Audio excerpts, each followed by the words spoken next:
Bonjour à tous et bienvenue dans cette nouvelle édition du Grand JT des Territoires. Voici tout de suite les titres de l'actualité. Avant la migration des oiseaux sauvages, 64 millions de canards d'élevage sont en train d'être vaccinés contre la grippe aviaire. Cette campagne est un soulagement pour les producteurs chez qui la rédaction de Via Occitanie s'est rendue dans un instant. Depuis le 1er octobre, la baguette de pain n'a plus tout à fait le même goût. Vous vous en doutez, elle contient désormais moins de sel, selon une recommandation de l'Organisation mondiale de la santé. Via ATV Martinique nous expliquera pourquoi dans ce journal. À Cestas, en Gironde, des scientifiques testent depuis près de 20 ans des solutions innovantes pour une gestion à la fois écologique et économique durable de la forêt. TV7, la chaîne du groupe Sud-Ouest à Bordeaux, nous en révélera la teneur. Enfin, nous irons à la rencontre de Bernard, qui à 67 ans vient d'obtenir son diplôme de docteur en médecine, et qui va exercer. TBO a rencontré ce personnage hors du commun pour nous. Et commençons ce journal avec Octobre Rose, la campagne annuelle de communication destinée à sensibiliser les femmes au dépistage du cancer du sein et à collecter des fonds pour la recherche. À Bastia, depuis 5 ans, une marche réunit des centaines de participants à travers les rues de la cité. Une marche dans la bonne humeur, comme l'explique le docteur Orsini Soli, au micro de Gilles Piericci pour Télé Paese sur place. C'est le démarrage du mois d'Octobre Rose.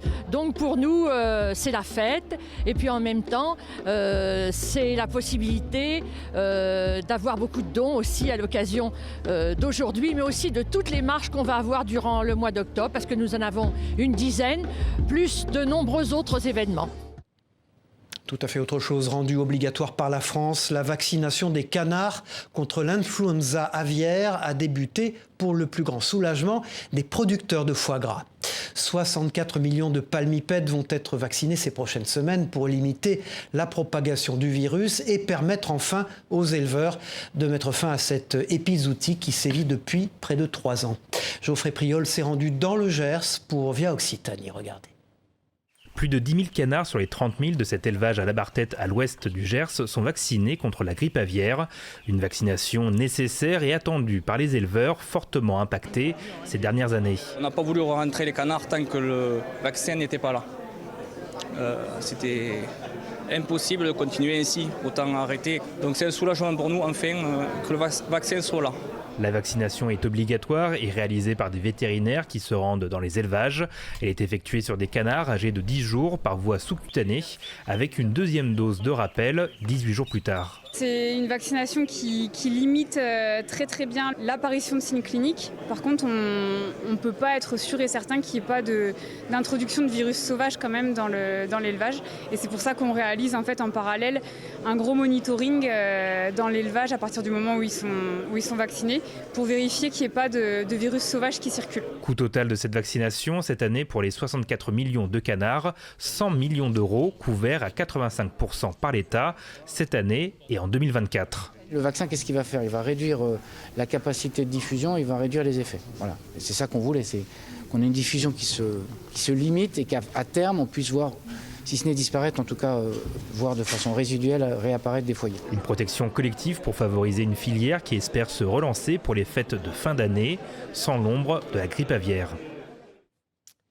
Vous l'avez sans doute remarqué, notre baguette de pain n'a plus du tout le même goût. Depuis le début du mois, les professionnels de la filière ont diminué la quantité de sel dans le pain afin de contribuer à la réduction de 30% de la consommation de sel à l'horizon 2025, préconisée par l'Organisation mondiale de la santé.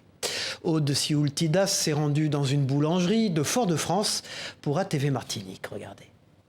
Un petit déjeuner où on en cas. La baguette de pain est un indispensable pour Alik. Un sandwich le matin et ensuite je vais travailler. Son pain du jour a sa saveur habituelle. Pourtant, dès ce 1er octobre, le taux de sel présent dans la baguette diminue. Elle passe de 1,5 g à 1,4 g pour 100 g de farine. Un changement recommandé par le gouvernement, notamment pour lutter contre l'hypertension artérielle. Le changement passe inaperçu pour les clients de cette boulangerie. Surtout pour les petits, nous on essaye de réduire le sel. Du coup, moins il y a de sel dans une baguette, mieux c'est. Si le goût est toujours là, de toute façon, c'est le principal. Si le gouvernement a décidé comme ça, je pense que pour nous, c'est une bonne chose. Surtout nous, les Martiniquais, nous mangeons beaucoup salé, beaucoup sucré. Non, ça peut être qu'une bonne chose. À l'atelier, la mesure est en vigueur. On avait déjà l'habitude de baisser en sel, on était tombé sur les 16 grammes au kilo. Donc la législation actuelle nous oblige à descendre à 14 grammes, mais ce qui ne fait pas une différence vraiment notable. Donc le client ne va pas l'apercevoir. C'est bien de descendre le sel par rapport à la santé des gens sans altérer le goût. Parce qu'il faut quand même qu'on garde notre baguette craquante, croustillante et avec le goût qu'on a toujours connu. La bataille contre le sel n'est pas un combat français. L'Organisation mondiale de la santé recommande de réduire de 30% sa consommation de sel quotidienne d'ici 2025. En moyenne, un adulte doit consommer 5 grammes de sel par jour. En France, l'adulte type en consomme 2 à 3 grammes de trop. Sans transition, pour aider à la protection des populations civiles, l'association Gilets Ukraine sillonne la France à la recherche de gilets pare-balles à la date de viabilité dépassée. Ces gilets sont reconditionnés dans un atelier protégé de Bretagne pour être remis aux autorités ukrainiennes. L'association a reçu 30 gilets de la part de la ville de Limoges. Au total, ce sont plus de 3000 gilets qui, à ce jour, ont été reconditionnés et expédiés. Voici le reportage de notre partenaire C'est à Limoges sur place. Un gilet pare-balles a une durée de vie optimale de 5 ans. Habituellement, ils sont détruits ou partiellement recyclés dans le meilleur des cas. Une association a lancé une opération de collecte auprès des polices municipales afin de les expédier pour la protection des civils en Ukraine. En fait, plutôt que de les détruire en les brûlant, on préfère donc du coup les envoyer en Ukraine à destination des civils pour les protéger directement. On est à plus de 3000 gilets pare-balles envoyés en Ukraine et également en Arménie parce qu'on se mobilise aussi sur les événements en Arménie. Le gilet pare-balles fait désormais partie du paysage. Les forces de l'ordre s'équipent pour travailler au quotidien. Alors ce qui se passe, c'est que d'une fois qu'il a été utilisé, c'est une matière qui est souple que Kevlar, à la fois résistant et souple. Il peut quand même tomber, il est résistant. Il est résistant également aussi à l'eau. La composition, c'est plusieurs packs de Kevlar qui vont amortir les balles. Les gilets restent efficaces au-delà de la durée d'usage préconisée. Nous avons une autre utilisation au service des populations. Cette hyperconsommation systématique avec les durées de préemption sont quand même très particulières à nos sociétés occidentales. C'est une trentaine de gilets que la police municipale de Limoges a remis à l'association. Ces gilets vont être traités en Bretagne et transiteront par la Pologne avant la remise aux autorités ukrainiennes. Voilà, et l'association ne compte pas s'arrêter à l'Ukraine. Une première cargaison de gilets pare-balles vient d'arriver également en Arménie, toujours dans l'optique de protéger les civils de ce pays en guerre. Comme chaque semaine, je vous propose de partir à la découverte des innovations remarquables des territoires en matière de responsabilité environnementale. Commençons avec ce concept présenté par Renault au salon X-Mobility du Mans, qui regorge, vous allez le voir, d'intelligence artificielle. Des innovations rendues possibles grâce à un partenariat entre la marque aux losanges et de grands groupes français. Anthony Piton aurait bien aimé l'essayer pour notre partenaire LMTV Sarthe. Hello, Marion. Do you want to enter? Yes. C'est un prototype qui sert de laboratoire. À bord de la Human First Vision, plus d'une vingtaine d'innovations promettent une expérience inédite. La première expérience, c'est la surveillance en fait, de tes données physiologiques avec ton électrocardiogramme. C'était assez impressionnant, je dois dire. Je suis arrivée, la voiture qui s'ouvrait toute seule. On a pu aussi mesurer mon cœur. On a même pu me dire si j'étais stressée. Reconnaissance faciale, surveillance de l'état de santé du conducteur ou encore son immersif par des bulles sonores privatives. On est plus proche d'une intelligence artificielle roulante que d'une simple voiture moderne. Dans le cas en fait, où le conducteur est en train de faire un malaise. Donc ça peut être détecté par le véhicule va prendre un certain nombre d'actions, par exemple de garer le véhicule et de contacter en fait, les urgences, une ambulance, voire même de faire une visioconférence avec un docteur. La Human First Vision restera un concept car, mais ses fonctions seront reprises dans les futurs modèles Renault. On a voulu démontrer l'écosystème, qu'il fonctionnait, et puis montrer que cet écosystème il était capable d'amener des produits, des services dans la mobilité de demain. Et on aura dès 2025 un certain nombre des innovations qui apparaîtront dans des véhicules de série. Bon nombre des technologies du prototype pourraient donc un jour faire partie du quotidien. Voilà, ces technologies mises en œuvre ont pour ambition, vous vous en doutez, de diminuer l'impact carbone des véhicules du futur. Trouver des solutions innovantes, c'est aussi l'ambition des scientifiques qui testent depuis près de 20 ans des solutions innovantes pour une gestion à la fois écologique et économique durable de la forêt en Nouvelle-Aquitaine. Dominique Parmentier du groupe Sud-Ouest s'est rendu à Cestas en Gironde pour TV7. Regardez. Dans cette parcelle expérimentale appelée Arboretum, les chercheurs de l'INRAE ont planté il y a une douzaine d'années une trentaine d'espèces d'arbres de provenances différentes pour tester à la fois leur productivité et leur adaptation au changement climatique ici, dans notre région. C'est des cyprès, ça. Donc on voit que ces espèces-là ne sont pas adaptées justement à cet environnement. On voit déjà plusieurs sujets morts. On voit ici tout en haut une descente de cimes très très nette. Quant aux eucalyptus, s'ils ont poussé ici plus vite que d'autres espèces, une autre expérimentation consiste justement à mélanger les essences en introduisant des essences plus méridionales, mieux adaptées aux fortes chaleurs et à la sécheresse. Ici, sur cette parcelle conservatoire, on travaille sur l'amélioration génétique du pin maritime. Il faut savoir que c'est une espèce qui détient une très grande diversité génétique. Chaque population de pin maritime s'est adaptée pour des environnements très différents. Donc dans le cadre d'un programme d'amélioration génétique du pin maritime, on va chercher à croiser des individus issus de ces différentes populations pour essayer de rassembler chez un même individu des caractères favorables. Un peu plus loin, on expérimente ce qu'on appelle des itinéraires sylvicoles innovants. On teste différentes manières de cultiver la forêt en vue d'adapter la sylviculture du massif landais au changement climatique. On a des itinéraires intensifs à vocation de production de bois ou de biomasse, et on a également des itinéraires plus agroécologiques. Des expériences menées avec et pour les acteurs de la gestion forestière, qu'ils soient publics ou privés. À l'heure où la filière textile vosgienne se cherche un avenir, le centre d'essai textile lorrain, installé à Épinal depuis une vingtaine d'années, s'avère être un atout pour imaginer et lancer de nouveaux produits. Le laboratoire a présenté il y a quelques jours un prototype de machine d'explosion à la vapeur qui doit faciliter le recyclage du bois et des fibres textiles. Un reportage de notre partenaire Vosges Télévision sur place. Sorte de cocotte minute géante, cette machine est l'objet de toutes les attentions. Ce prototype d'explosion à vapeur doit participer à améliorer les procédés de recyclage du bois. C'est-à-dire enlever les additifs qui sont présents dans le bois déchet, dans les anciens panneaux de particules, les anciens déchets d'éléments d'ameublement, pour pouvoir recycler ces particules pour en refaire des matériaux. Mais ce qui en fait une machine unique en France et peut-être dans le monde, c'est que cette technologie accepte aussi des fibres, comme le lin ou le chanvre, auxquelles on donnerait une seconde vie. Donc pour produire de nouveaux isolants, un isolant pour l'habitat par exemple, à partir de plantes locales, on peut améliorer les techniques actuelles pour aller vers l'application textile-habillement.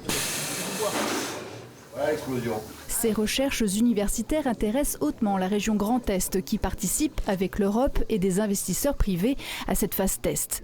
Le réacteur d'explosion à vapeur peut contenir 22 litres de matière et sera 30 fois plus grand pour être utilisé à l'échelle industrielle. On parle d'explosion vapeur parce que l'eau pénètre dans les fibres de bois durant la cuisson et au moment où on décomprime le réacteur, l'eau qui était dans le bois se vaporise et éclate, explose les fibres. Et ce n'est pas tout. L'eau injectée pour créer de la vapeur est aussi récupérée, répondant aux attentes de la chimie dite durable, avec des vertus différentes en fonction de la fibre qui était dans la cuve. On récupère également du liquide qui contient de nombreuses molécules qui peuvent être valorisées pour des tas d'applications dans l'industrie cosmétique, pharmaceutique. Et on a actuellement au LERMAP des projets de recherche sur la valorisation de ces liquides qu'on récupère.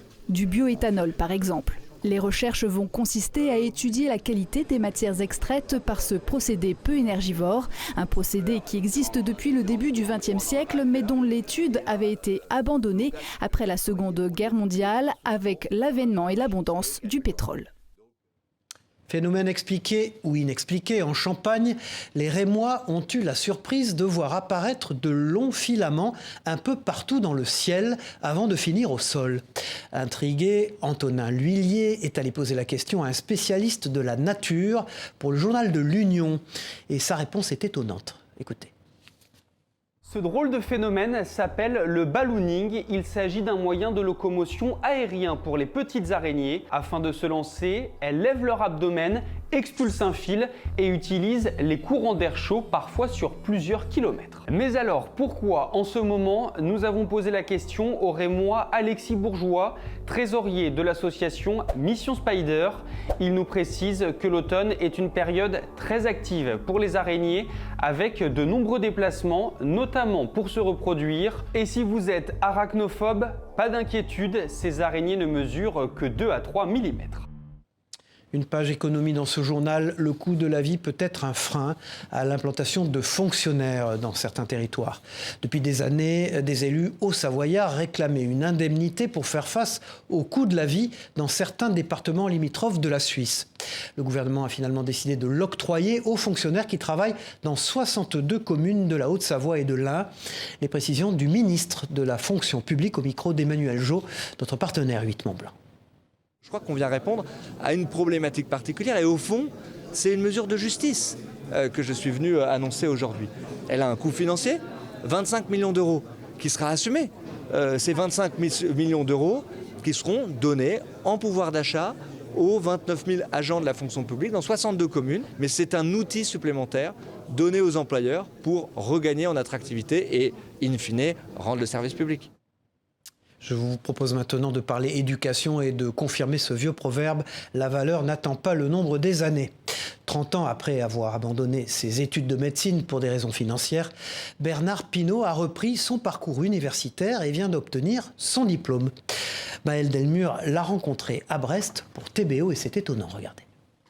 Elle n'est même pas morte, t'es venu à la thèse. Voici les premiers mots de Bernard Pinault à sa mère, qui a dû attendre 67 ans pour voir son fils devenir médecin généraliste. Ce jeudi, le jeune nouveau médecin passait sa soutenance à l'université de médecine de Brest avant d'être diplômé. J'ai une partie âge normal, études jusqu'en 6e année, un petit arrêt de 30 ans, et puis ensuite reprise. Parce qu'entre-temps, ils avaient inventé le scanner, ils ont inventé l'IRM, ils ont inventé l'échographie, ils ont inventé des nouvelles thérapeutiques. Après une rapide délibération, le jury a décerné la mention la plus élevée possible à Bernard Pinault. Le médecin souhaite maintenant exercer à temps partiel sur l'île de Sein, en remplaçant 1 mois sur 2 la doctoresse sur place. Une bonne nouvelle pour l'île de Sein, dont le maire attend déjà avec impatience son nouveau médecin généraliste. Une île sans médecin ou infirmière, c'est une catastrophe. Donc on est très content si une solution est trouvée en remplacement du docteur Mastias, dont on regrettera le départ. Mais pour le moment, l'île de Sein va devoir tout de même attendre début novembre pour voir débarquer sur ses terres le nouveau médecin. Éducation encore, chaque année en France, ce sont 100 000 jeunes qui sortent du système scolaire sans diplôme. Alors pour y remédier, l'école des 15, c'est son nom, mise sur un concept ambitieux, l'intégration par le sport. Alors c'est autour des valeurs du rugby que les élèves apprennent le dépassement de soi, le respect, le goût de l'effort aussi. Un reportage de Nathan Vacher pour TL7 dans la Loire. L'école est terminée pour aujourd'hui, mais ses élèves retournent en cours. L'école des 15 est née en 2013 à Aix-en-Provence. Elle est arrivée en mars 2022 à Saint-Étienne et accueille aujourd'hui 40 jeunes du CM2 à la 3e dans le but de lutter contre le décrochage scolaire. C'est mieux, on peut rire. Et on est moins nombreux, genre on peut poser des questions et tout, on peut parler et tout, c'est mieux. Je suis fière parce qu'on est dans comme une salle à 5 ou à 4, donc c'est plus simple pour nous de faire les devoirs, de faire le soutien. Ces élèves viennent au minimum 12 heures par semaine sur leur temps périscolaire. L'après-midi est divisé en 3 temps, autour desquels des échanges ludiques, du soutien scolaire et 2 heures de rugby sont observés pour pouvoir mieux accompagner l'enfant dans un cadre de proximité. Pour le coup, c'est très enrichissant parce qu'on a autant de jeunes que de profils différents. On a une relation assez particulière avec eux puisqu'on n'est pas l'éducation nationale, on n'est pas la protection de l'enfance non plus. On est des personnes qui leur tendent la main et on leur dit à chaque fois, on te tend la main, si tu la veux pas, ce sera un autre qui va la prendre, mais pour le coup, on croit en eux. Avant le goûter, tous au vestiaire. Direction le stade de Janon pour frapper le ballon ovale.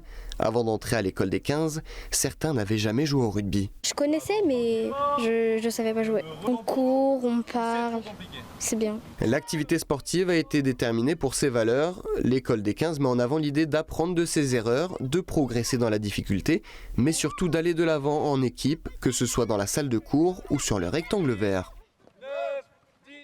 Sport et éducation, eh bien Régis Henry les a toujours conjugués avec bonheur. Il fêtera ses 100 ans en février prochain. Si les années ont passé, la passion est toujours intacte pour ce supporter de la première heure.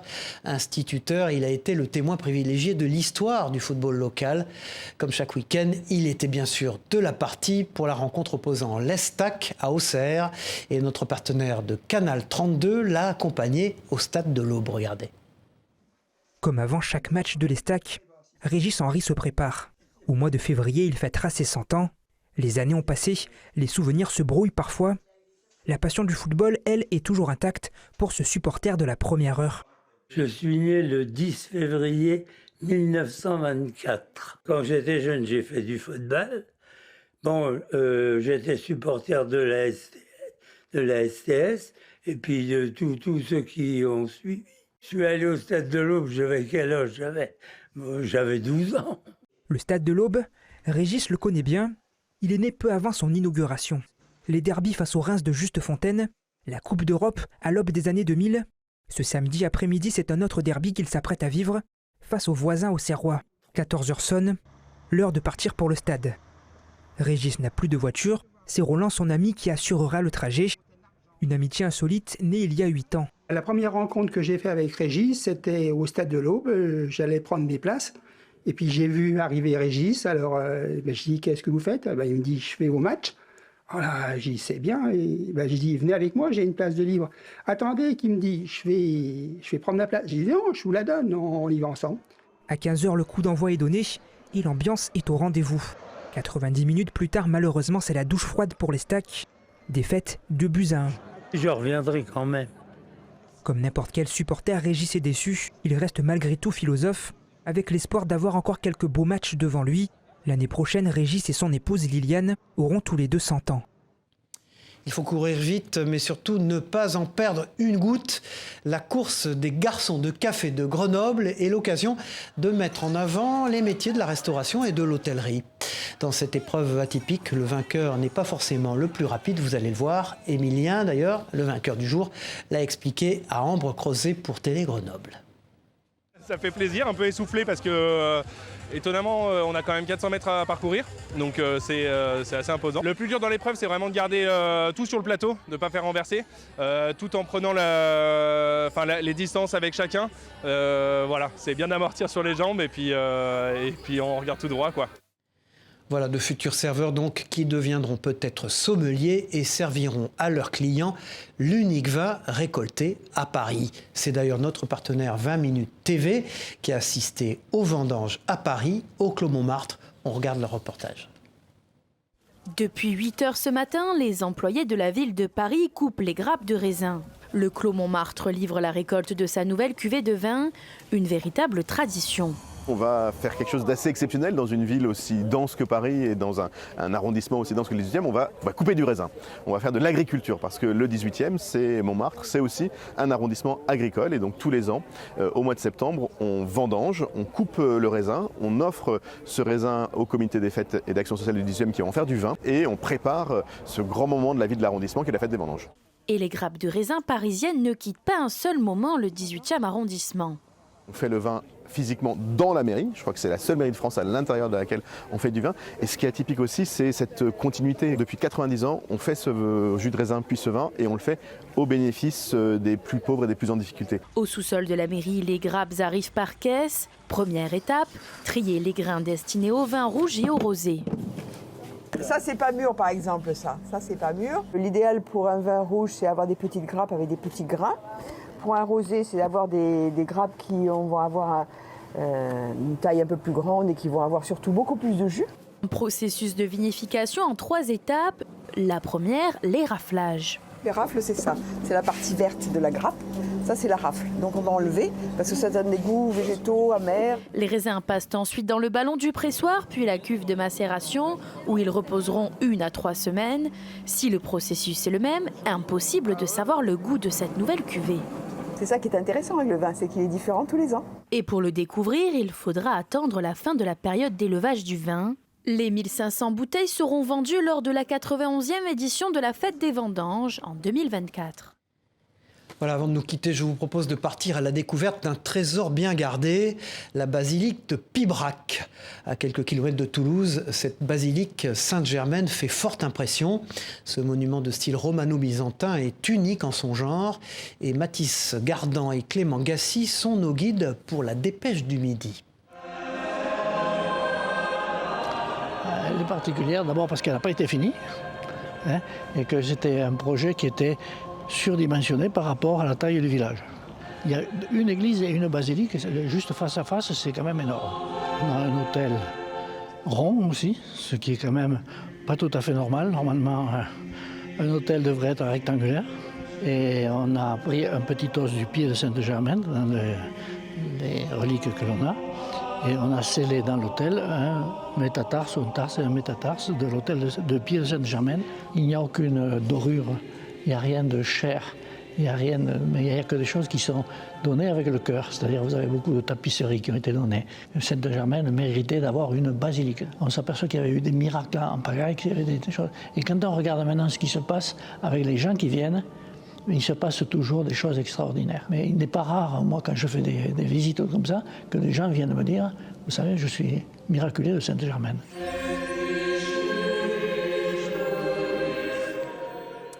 Voilà, c'est la fin de cette édition. Merci à vous de l'avoir suivi. On se retrouve très vite pour une nouvelle édition du Grand JT des Territoires. Au revoir à tous.